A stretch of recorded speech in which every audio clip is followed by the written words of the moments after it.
पितृ पक्ष के ऐसा 15 दिनों या 16 दिनों का एक ऐसा पक्ष होता है दोस्तों, यानी कृष्ण पक्ष, जो हमारे पितरों के नाम कर दिया जाता है। जो 15-16 दिनों तक अपने पितरों की ही सिर्फ पूजा होती है। बाद बाकी के अन्य देवता तो है ही, लेकिन पितरों की पूजा प्रमुख मानी जाती है। ये पितर की पूजा क्यों होती है और किस लिए ये भाद्र मास के कृष्ण पक्ष यानी आश्विन मास के इस कृष्ण पक्ष को पितरों के नाम कर दिया गया है, इसके लिए आगे मैं आप लोगों को बताती हूँ। 16 दिनों की यह अवधि पर जो पक्ष है या पक्ष है, जिसे हिंदू लोग अपने पितरों को श्रद्धा पूर्वक स्मरण करते हैं और उनके लिए पिंडदान करते हैं। इसे 16 श्राद्ध, महालया पक्ष, अपर पक्ष आदि नामों से जाना जाता है।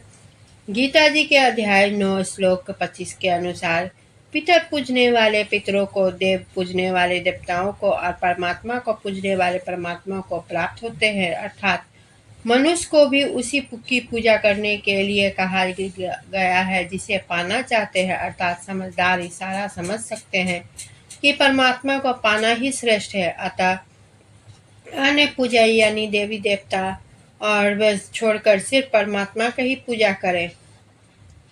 हिंदू धर्म के मार्कंडेय पुराण के अनुसार पेज नंबर 237 पर है, जिसमें मार्कंडेय पुराण तथा ब्रह्म पुराण का में भी श्राद्ध के विषय में एक कथा का वर्णन मिलता है, जिसमें एक रुचि नाम का ब्रह्मचारी साधक वेदों के अनुसार साधना कर रहा था।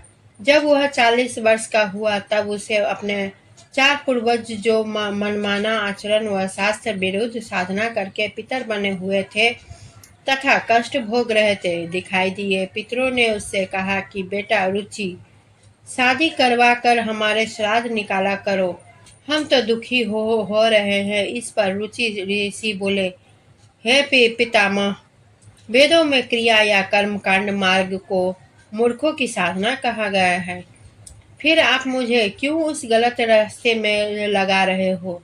इस पर पितरों ने कहा कि बेटा, आपकी बात सत्य है कि वेदों में पितर पूजा, भूत पूजा के साथ देवी देवताओं की पूजा को भी अविद्या की संज्ञा दी है। पूर्वज विद्या पूजा की प्रथा विश्व के अन्य देशों की भांति बहुत प्राचीन है। यह प्रथा वैदिक काल से प्रचलित है। विभिन्न देवी देवताओं को संबोधित वैदिक ऋचाओं में से अनेक पितरों तथा मृत्यु की प्रशस्ति में गाई गई है। पितरों का आह्वान किया जाता है कि वे पूजकों को धन, समृद्धि एवं शक्ति प्रदान करें। पितरों को आराधना लिखी ऋग्वेदों की एक लंबी ऋचा में यम तथा वरुण का भी उल्लेख मिलता है। पितरों का विभाजन वर, अवर और मध्यम वर्गों में किया गया है। संभवतः इस वर्गीकरण का आधार मृत्यु क्रम में पितृ विशेष का स्थान रहा होगा। ऋग्वेद में द्वितीय छंद में स्पष्ट उल्लेख है कि सर्वप्रथम और अंतिम दिवंगत पितृ तथा अंतरिक्षवासी पितृ श्रद्धेय सायन के टीकानुसार श्रोत संस्कार संपन्न करने वाले पितर प्रथम श्रेणी में, स्मृति आदेशों का पालन करने वाले पितर द्वितीय श्रेणी में और इनमें से भिन्न कर्म करने वाले पितर अंतिम श्रेणी में रखे जाने चाहिए। ऐसे 3 विभिन्न लोकों तथा कार्यक्षेत्रों का विवरण प्राप्त होता है, जिनसे होकर मृतात्मा की यात्रा पूर्ण होती है। ऋग्वेद में अग्नि से अनुनय है कि वह मृतक को पितृलोक तथा पहुंचाने में सहायक हो। अग्नि से ही प्रार्थना की जाती है कि वह वंशजों के दान पितृगणों तक पहुंचकर मृत आत्मा को भीषण रूप से भटकने से रक्षा करे। अत्रेय ब्राह्मण में अग्नि का उल्लेख उस रज्जु के रूप में किया गया है जिसकी सहायता से मनुष्य स्वर्ग तक पहुंचता है। स्वर्ग के आवास में पितृ चिंता रहित और परम शक्तिमान एवं सुख पूर्व रूप धारण करके पृथ्वी पर उनके वंशक सुख समृद्धि की प्राप्ति के हेतु पिंडदान देते और पूजा पाठ करते हैं। वेदों में पितरों के भयावह रूप की कल्पना की गई है। पितरों से प्रार्थना की गई है कि वे अपने वंशज के निकट आए, उनका आसन ग्रहण करें, पूजा स्वीकार करें और उन्हें क्षुद्र अपराधों से अप्रसन्न न हो। उनका आवाहन व्योम में नक्षत्रों के रचयिता के रूप में किया गया है। उनके आशीर्वाद में दिन को जज्वल्यमान और रजनी को अंधकारमय बताया है। परलोक में दो ही मार्ग है, देवयान और पितृयान। पितृगणों से यह भी प्रार्थना है कि देवयान से मर्त्यों की सहायता के लिए अग्रसर हो। संहिताओं और ब्राह्मणों की बहुत सी पंक्तियां में मृत्यु के प्रति मिलता है। पहला जन्म साधारण जन्म है।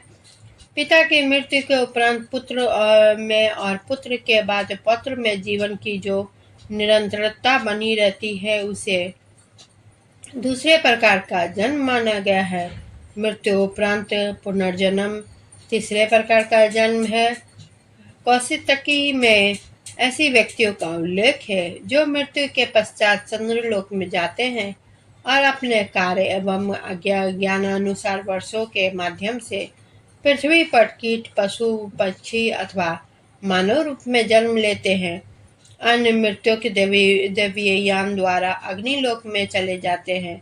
छंदोग्य के अनुसार ज्ञानोपार्जन करने वाले व्यक्ति मृत्यु उपरांत देवयान द्वारा सर्वोच्च ब्राह्मण पद प्राप्त करते हैं। पूजा पाठ एवं जन कार्य करने वाले दूसरी श्रेणी के व्यक्ति रजनी और आकाश मार्ग से होते हुए पुनः पृथ्वी पर लौट आते हैं और इस नक्षत्र में जन्म लेते हैं। स्मृतियों एवं पुराणों में भी आत्मसंसरण संबंधी विश्वास पाए जाते हैं और इनमें से पितृपर्ण के हेतु श्राद्ध संस्कारों की महत्ता प्रचलित होती है।